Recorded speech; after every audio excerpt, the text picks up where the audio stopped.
Salute you two family. Mel Knight Sports in the building. So, after, of course, Shakur Stevenson having his lackluster performance, a very boring fight, a fight where he was extremely um, def- defensively, just over defensive. He wasn't getting hit, but he also wasn't doing any hitting. He wasn't, he wasn't, he didn't focus on offense at all. His offense was very weak. I think they said it was the first time in history that a title's been won where not a single more than 10 punches weren't landed in a round, right? It was all single digits. I believe in the whole entire fight he landed around 62 um 62 shots, punches, whatever. And I think 46 of them were actually jabs, right? So he really rarely used the left hand. And I don't want to hear that his hand was hurt. No, that doesn't matter. He was clearly scared in that fight. Um, yes, we love the sweet science of things. Yes, we love to see the hit and don't get hit, but he wasn't hitting, He wasn't countering. Um, he just it also wasn't entertaining at all, right? And you've seen my videos, and I'm all about the sweet science. Like I said, hit and don't get hit, swim without getting wet, right? But you gotta actually take some risks now. You actually gotta hit the guy. You gotta actually fight. He wasn't really fighting.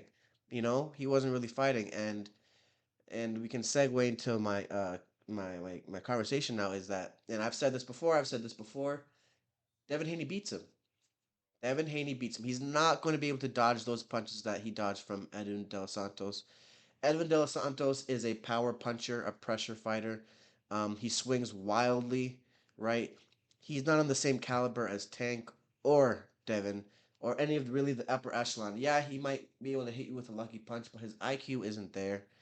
Um, his speed, of his athleticism is definitely there, but his IQ isn't there. He doesn't have a super educated feet. He's not. His ring IQ is not up to par. He's also not the biggest guy, right?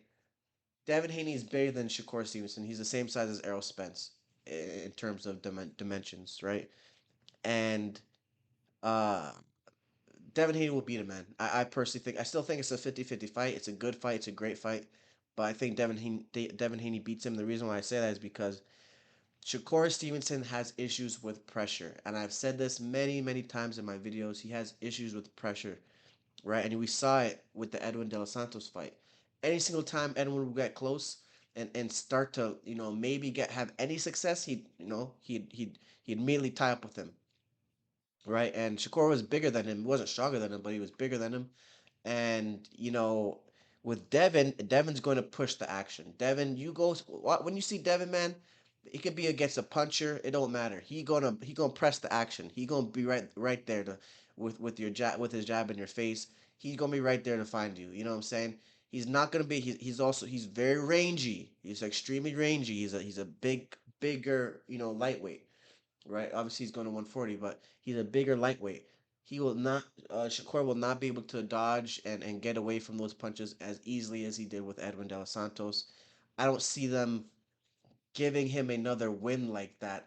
If it's obviously, the fight was pretty one sided as far as, how it went, but I think if they fight him and Devin, man, I think Devin would outpoint him. I think it would go to Devin on the cards. Um, like I said, he has issues with pressure, and Devin will pressure him. He will pressure him. He will be right there, right? And it'll be an amazing fight. I think. It might be definitely just a straight on chess match, right? But um, I don't think you'll see Shakur be able to dodge all those punches that he did with Edwin. I just don't see it. Um, but let me know what you guys think in the comments, man. I definitely want to see that fight, but Shakur, something's got to change with him. He fought that fight so scared, man. He fought that fight very, very scared, and it just wasn't entertaining at all. It was very lackluster, and I don't really want to see another fight like that. I mean, I only watched it to see if Edwin would land anything significant, but I was definitely contemplating turning. I mean, I was contemplating turning off the fight. It was that boring, So, but let me know what you think in the comments, man. Can Shakur defeat some of the upper echelon? Well, of course he can, but can Shakur defeat Tank, Devin? You know, um, can he do that? Can he defeat Tio? I think he can defeat Tio. But Tank and Devin, man, I don't know, man. I don't see it. I have him losing all those fights. You know, I'll break down the Tank fight with him in a second here, but yeah, let me know what you guys think in the comments, man. Monday Night Sports. Peace.